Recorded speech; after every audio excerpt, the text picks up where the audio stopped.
الحاجات اللي مش واخده حقها في علاج الدايت الامساك. في 7 من كل 10 عاملين دايت عندهم امساك، وفي 6 من كل 10 من اللي عندهم امساك لما بياكلوا السلطه بتزود لهم امساك، ويفضلوا يقولوا الدكاتره بتاعتهم الكلام دوت، والله انا باكل سلطه كتير وبتاع بس انا عندي امساك برضه ما بيروحش، والدكاتره بتبقى مش مصدقه.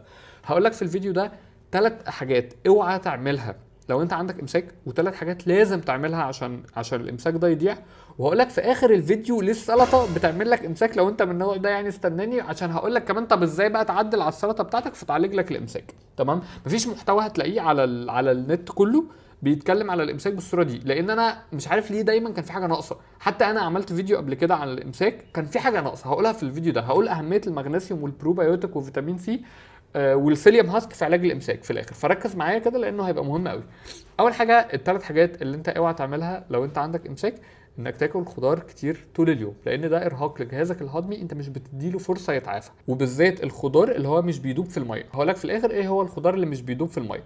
تاني حاجه انك تفضل تاخد ملينات كتير جدا، لان دي بتخلي القولون والامعاء بتوعك يشتغلوا بالعافيه مثلا، فهو اداء القولون والامعاء بتاعتك بيبدا يقل مع الوقت، وتتعود على الملينات وهي ما بتجيبش نتيجه، واول ما توقفها الامساك بيزيد جدا جدا جدا. ثالث حاجه الزيوت النباتيه زي زيت عباد الشمس بقى والحاجات دي، لما بتفضل تزيد على الاكل ده اصلا بيبقى مرهق جدا لجهازك الهضمي. يبقى احنا قلنا كده ايه ال3 حاجات. اول حاجه انك ما تاكلش خضار طول اليوم عمال تاكل طول الوقت، وبالذات الخضار ده لو فيه الياف غير ذائبه في الماء، هقولها لك بقى في الاخر لما اتكلم على السلطه هي دي. وتاني حاجه انك ما تحطش زيوت نباتيه كتير على الاكل، ما تقليش في زيت بقى نخيل وزيت عباد الشمس والحاجات دي. وتالت نقطه ودي طبعا الاخطر، انك تفضل تاخد في ملينات كتير، فدي ال3 حاجات اللي مش هنعملها. طيب نقطه السلطه ركزوا معايا وخليكوا يعني لو انت كملت الفيديو ده للاخر قول لي في الكومنتات فعلا ان فهمت فكره ان مفيش حد هيكون رابط كل دول ببعض قبل كده، ولا انت عمرك ما هتكون سامع الربط دي كلها.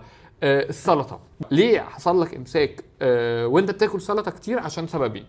السبب الاولاني ان كان فيها الياف غير ذائبه في الماء زي الخيار وزي الخس وزي الكرنب، دي الياف غير ذائبه في الماء، ولانك مش بتشرب ميه كويس معاها. انت السلطه عشان تستفاد بيها لازم تشرب ميه كويس، ولازم الالياف اللي تاخدها تكون ذائبه في الماء. الجرجير بالمناسبه من ضمن الالياف الغير ذائبه في الماء، فيبقى جرجير وخيار وخس وكرنب دي الياف غير ذائبه في الماء، مش هتستفاد بيها وتعمل لك امساك. لو عندك اي مشاكل في القولون هتزيد. تمام؟ طيب هنعمل بقى سلطه ازاي تبقى فيها الياف ذائبه في الماء؟ حط لي بذور شاي، وقلتها قبل كده في مليون فيديو، حط لي زيت زيتون، وحط لي جزر مبشور، ولو عندك افوكادو حط نص واحده. يبقى كده سلطه فيها الياف ذائبه في الماء وفيها دهون صحيه، فدي هتفرق لك جدا.